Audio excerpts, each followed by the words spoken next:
ascoltiamo queste voci, ascoltiamo il territorio, in questo caso sono io, e chiedo di poter parlare con Stefani e di poter invitarlo da noi, sarebbe una soddisfazione incredibile, ma veramente con cuore sincero. Si dia spazio a tutta una voce di un mondo scientifico che oggi non affronta più le problematiche dei fiumi in quella maniera là.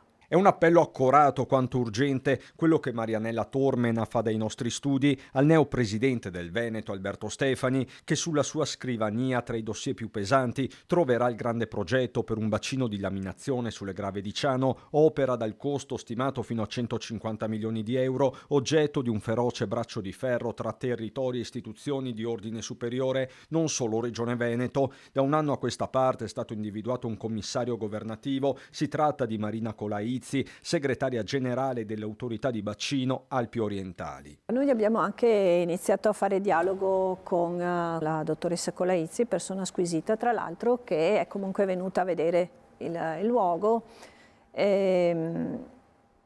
però è dal mio punto di vista molto preoccupante.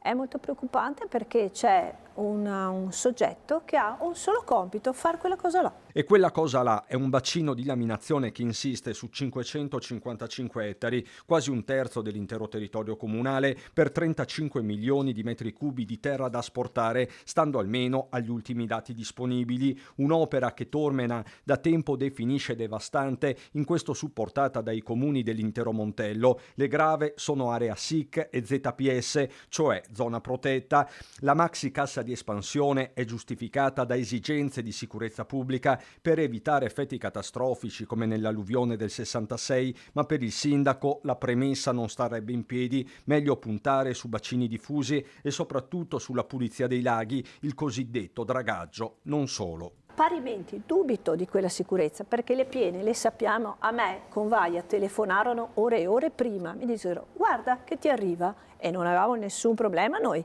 Quindi la sicurezza delle vite umane non so quanto possa stare in piedi, ma sicuramente c'è una sicurezza economica che vale nel Basso Piave come vale da noi. Bisogna fare un ragionamento molto più articolato dell'opera lì per lavarsi la coscienza certe volte.